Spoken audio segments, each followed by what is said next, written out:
gilai ozolkan ayalai atong pruy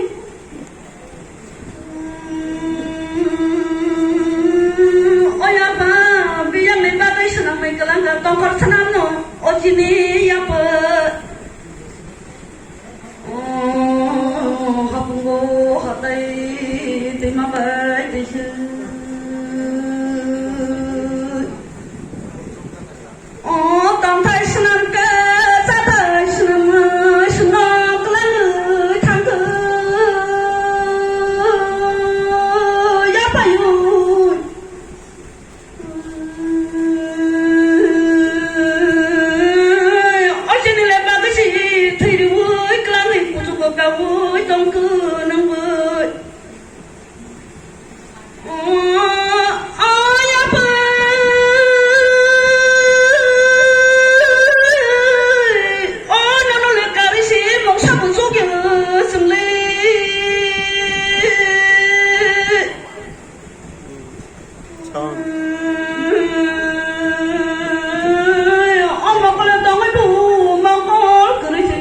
tangan bayaku kerja oh ya pelang oh nang senam na nang rosana mong sa bosia suli oh bahagia senam ay kelang thang ke seno bahagia senam ay kelang thang ke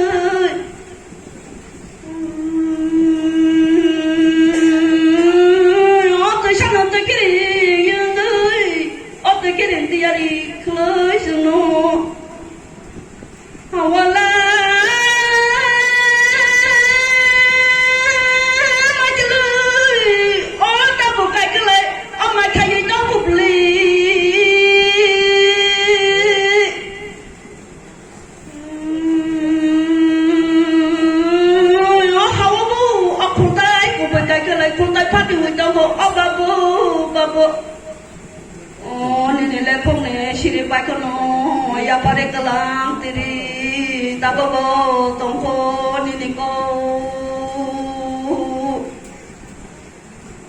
sapang lai kamau tangke kok thai ko maria tabogo tongku beli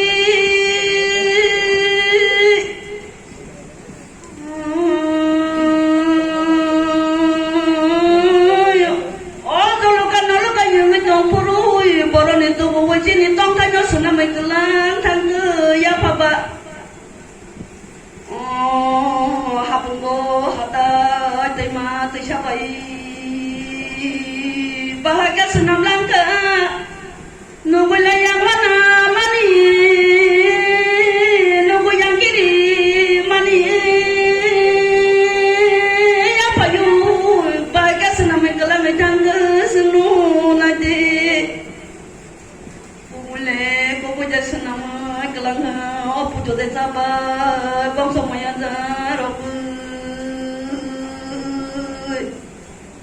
boleh pujo nyong ka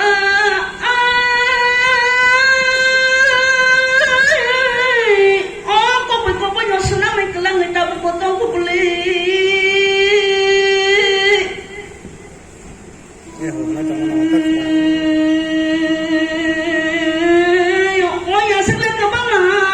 senang jaga yang populuk tabang bang masa ngejong ya pun jolokan sayari hakan yang ngejong puru koran senang ngejong senang ngejong ngejong ke sunu apa nih kamar itu orang hadir